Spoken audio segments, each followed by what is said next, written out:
Om Shri Sai Ram Sandeha Nivarini by Bhagwan Shri Satya Sai Baba. Chapter 8. Swami, oh, how is this? You have come so early this time. Bhakta, you made me come and so I have come.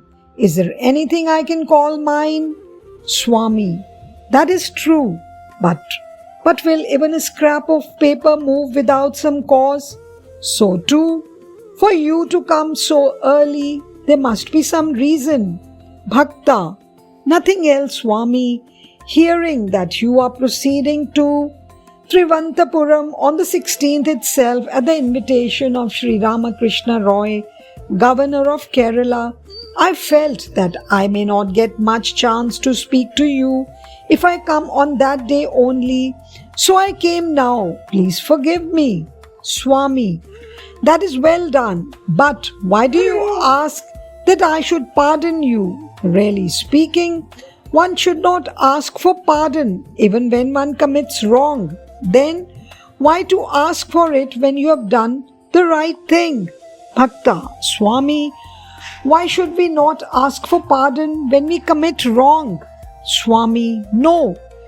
You must not ask either for pardon when wrong is done or for reward. When right is done, doing right is but man's duty. So it is its own reward. What other reward can be there? Be the joy of having done one's duty is your reward. Doing wrong is against the duty of man.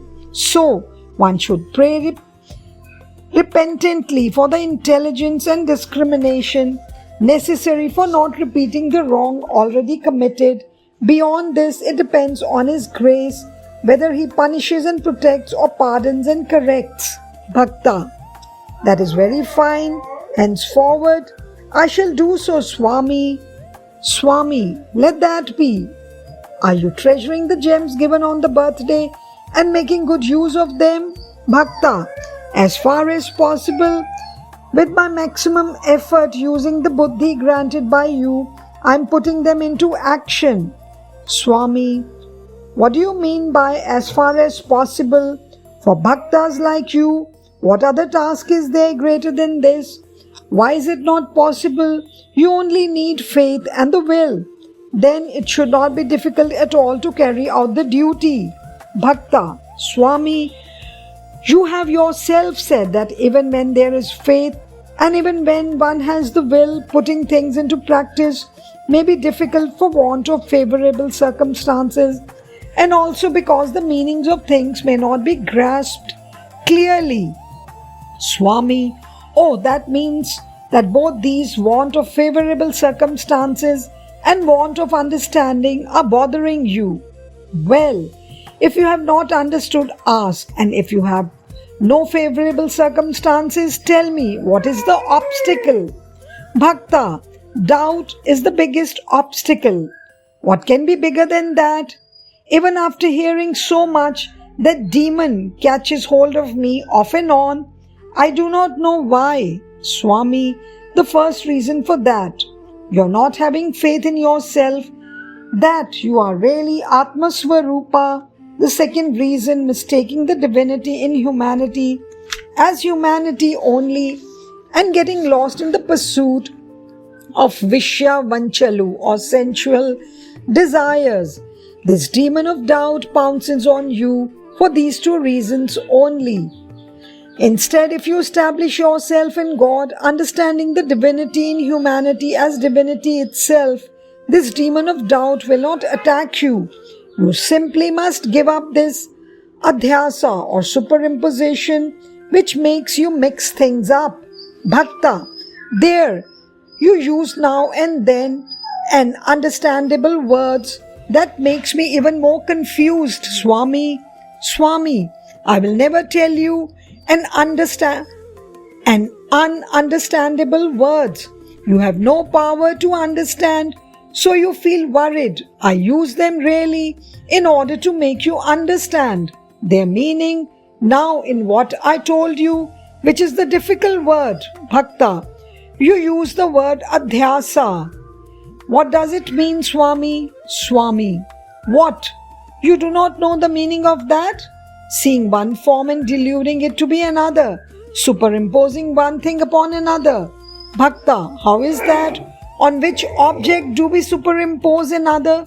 Please explain. Swami, well, seeing a rope and imagining it to be a snake, seeing waves of hot air in the sun and imagining them to be horses, seeing a mirror shining in the sun and taking it to be a lamp. Bhakta, but what is it that I see and what I do, I delude it to be? Swami, you see Paramatma in the form of Prakriti and take it to be mere Prapancham or the world, and you are afraid it is on the account of this delusion that you have become the victim of all these varieties of weaknesses and you are declining through doubt and illusion. If you see it right, the delusion will vanish, the fear will disappear.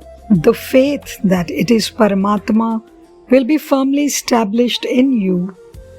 To get that firmness, the lamp of Viveka or discrimination is necessary. How much a man suffers so long as he sees the rope as a snake, how much is the fear, how delusive.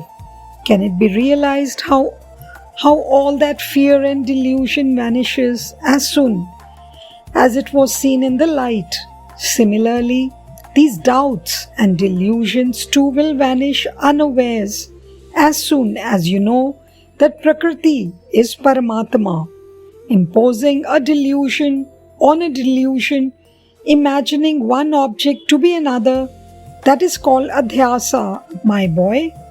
Bhakta, but Swami, how can it be possible to call Prakriti as Paramatma when Sahaja Manavas or ordinary men are asked to discern this world which appears as Prapancham to their eyes as Paramatma? Doubt is sure to arise. Swami, that is true, my dear. However, if the reality is inquired, even this Drishyam will appear as Paramatma. Cloth cannot be formed without yarn, isn't it? Yarn is essential for cloth. In fact, it is all yarn. In spite of this, yarn is not spoken of as cloth, nor is cloth spoken as yarn. This is exactly the relationship between Prakriti and Paramatma. Paramatma is the yarn of which the cloth Prakriti is formed. In that case, has the yarn and the cloth become separate? No. The yarn is used in one way, the cloth in another way. But for this reason only, it would be wrong to consider yarn and cloth as different. Bhakta, yes, Swami, since Prakriti is formed of Paramatma, it is clear that they are not separate. Now, if both these are the same, which among these is Jiva? Swami, that is exactly the doubt that is tormenting you, my boy. Jiva is the one who gave room to the I consciousness. Jiva is associated with the upadhis or the manifesting mediums of the body and the senses, but he is the Atma Jivatma, that is individualized soul. Pratyag Atma, inner presiding Atma, Chida Atma, superconsciousness Atma, Karta or doer, Bhokta or enjoyer, everything. Bhakta, again another word Jada is used. What is it? This Jada, how does it operate? Please explain. Swami, from Buddhi or intellect to body, all transformations of Prakriti are Jada. That is the Asat. The Achetana, you must take everything that is not Sat and Chit as Jada. In essence, the world is really Jada and nothing else. Jada cannot manifest without the union of Chaitanya or Chit and Sat. Just as air is inseparable from the atmosphere, has it not been said in the Gita in the past that all movable and immovable creation is due to the union of Prakriti and Purusha. Bhakta. Then what is the relationship between Buddhi and Manas on the one hand and Atma on the other? And how is that relationship? Swami. Well, though there is no special relationship between them and the Atma, Atma is pure and without blemish. Buddhi too is pure and without blemish, and just as the sun is reflected in a mirror, the splendor of the Atma is reflected in the Buddhi. Then the shining Chaitanya of the Buddhi is reflected in the Manas. The shining of the Manas falls upon the senses. The light from the senses falls upon the body. Now, what is the connection among all these? The relationship of all is the splendor of the Atma, is it not? The activity of every other being is caused by the fact that there is a mirror called Buddhi, which can reflect that splendor, is it not? So, note how the Buddhi is related, this side with the Atma and that side which the Manas and the Indriyas, senses. Bhakta. Then, what is the relation between the Jiva, which is I, and the senses and the body? Swami. There is no relation at all. The I is separate from the body, the Manas and the senses. The body consciousness, the sense consciousness, and the internal behaviors of the mind, etc., simply get superimposed on the Jiva. For example, I am fair, says the Jiva, superimposing body consciousness upon itself, something with which it has no connection. I am dumb, it says, superimposing sense consciousness upon itself. It says it has this desire and that, and imposes on itself the activities of the Manas, etc. All this is mere superimposition. The basic truth is only one. The Paramatma, the Param Jyoti, supreme effulgence, the eternal, the true, is only one. Understand this well. Bhakta. What a superb teaching, easily understandable to all. Swami, if only this teaching of the principle of the Atma, which even children can grasp, spreads over the whole world, the world will emerge from darkness to light. Swami, that is the reason why I converse with you about every point and allow all to partake in it. The sun's light falls upon the mirror. The light from the mirror falls upon the bungalow. The light upon the bungalow falls upon the eye. Similarly, this Sandeha Nivarini has been willed by me so that the illumination of my teaching may fall upon the Bhakta mirror and hence onto the Sanatana Sarathi bungalow, in order that from there its effulgence may shed light on the peace and harmony of the world. Jai Sai Ram. Saishwaraya vidmahe Satyadevaya dhimahi Tanna sarva prachodayat.